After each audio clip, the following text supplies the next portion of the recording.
Now, in this section, I'm going to start talking about the third dimension. And the first tool that you will use to take your sketch to the third dimension is pad tool.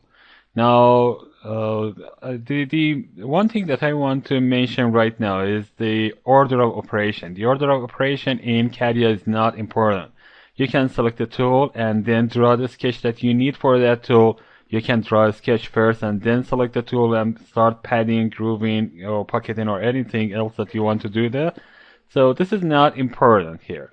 I prefer to have the sketch first and then select the tool that I'm going to apply to this sketch. So I'm going to XY plane, that is the floor plane. I click on a sketch, and now I'm aligned to that, sketching environment. I select a very simple profile like a rectangle here. Now I draw a rectangle like this, and I'm going to have some constraint applied to this. So I go to constraint here, click on this line. This is going to be 100 millimeters, so I type in 100 here. And again, this is going to be about 200 millimeters, so I type in 200 here. Now I want to have symmetry between this line and this line, so I press Ctrl and select both. And now the third line that is going to act as a mirror is this. So I select this and go to constraint define and add symmetry to my lines. And of course I can select this line and add a 50 millimeters of dimension. This is exactly as mirroring the lines like a symmetry. So I exit my workbench. You can see that this is selected, and of course I can select it at any time, so I deselect it by clicking in a blank area.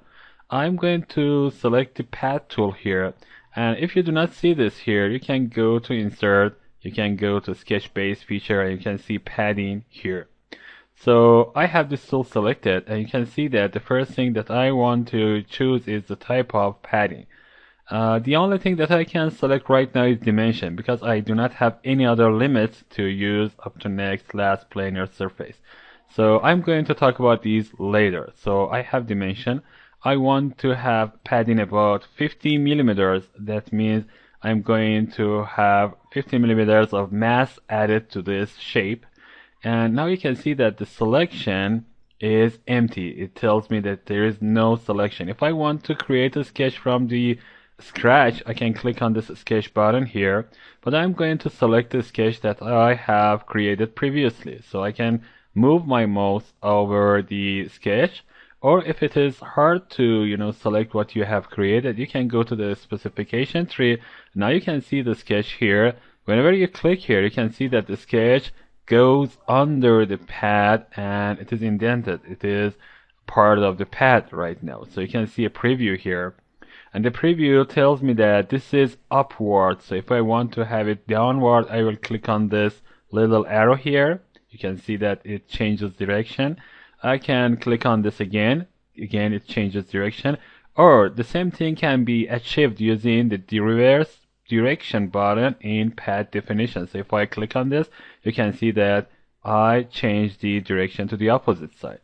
And again, I have a mirrored extent here. If I want to have the same padding in the opposite direction, I can click on this and you can see that I have padding in both direction to the same size. It is going to be 50 millimeters in both direction. So I click on OK, and now I have this padded 50 millimeters upward and 50 millimeters downward. So the padding is done. Now, as I told you, we have three predefined or pre-built planes. There are planes that are XY, YZ, and ZX. And whenever you pad something, you add some planes to your environment. Whatever face you see here is a plane. So if I want to have some more padding, I can select one of these faces or any of the planes that are here and then click on sketch, and you can see that I have selected this face right now. I go to sketch on this part, and now whatever I draw is on this face. So I start drawing a very simple circle here. I want to have it here, and this is gonna be this much. You can see that this is selected by default. I exit my workbench, and you can see that this is selected again. I go to pad tool, and you can see that because I have selected 50 millimeters before, this is going to have 50 millimeters by default, but I want it to be about 15, not 50.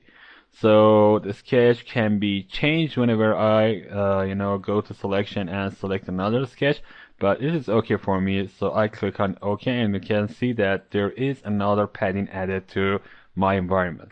Now I want to see this from another, angle. So I press Shift button on my keyboard and press right arrow keys, and you can see that I am rotating to the right. I can click on top arrow key. You can see that this is going up, and now these are the ways that you can navigate through your system. Of course, I can press Control button and press Up key to pan my viewpoint up a little bit. So this is the easier panning. So you can see that I have this face, and this can be used as another plane to create some tools, but now I'm not going to talk about this. I'm going to have padding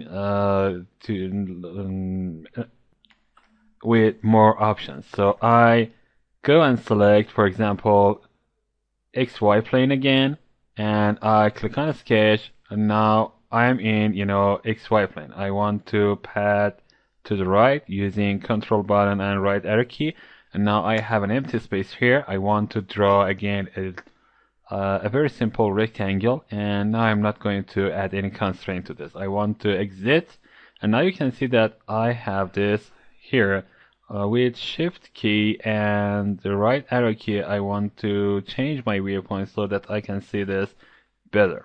Now I have this sketch here. Its name is sketch 3, and you can see that here. I'm going to select Pad tool, and now I'm going to click on More. This tells me that I have two limits. The first limit is the limit that I have created previously. I can use, for example, 20 millimeters in first direction. The limit means direction here. And I am going to select this profile. So I select this, and you can see that I have 20 millimeters in one direction. Now I want to have different amount of padding in the opposite direction. I'm not going to use mirrored extent. Mirrored extent will add the same amount of padding that I have here.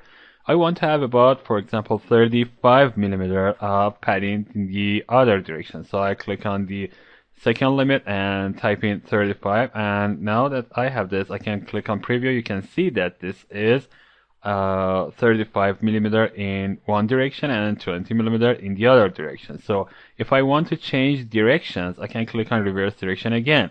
So the order will change. I'm going to have this as I had previously. So I click on reverse direction again, and now I have this created for me by clicking OK. Now you can see that I have two different paddings, and both of them are created with the pad tool. And of course, in one of them I have used mirrored extent. In the second one I have used different amounts of padding in two limits.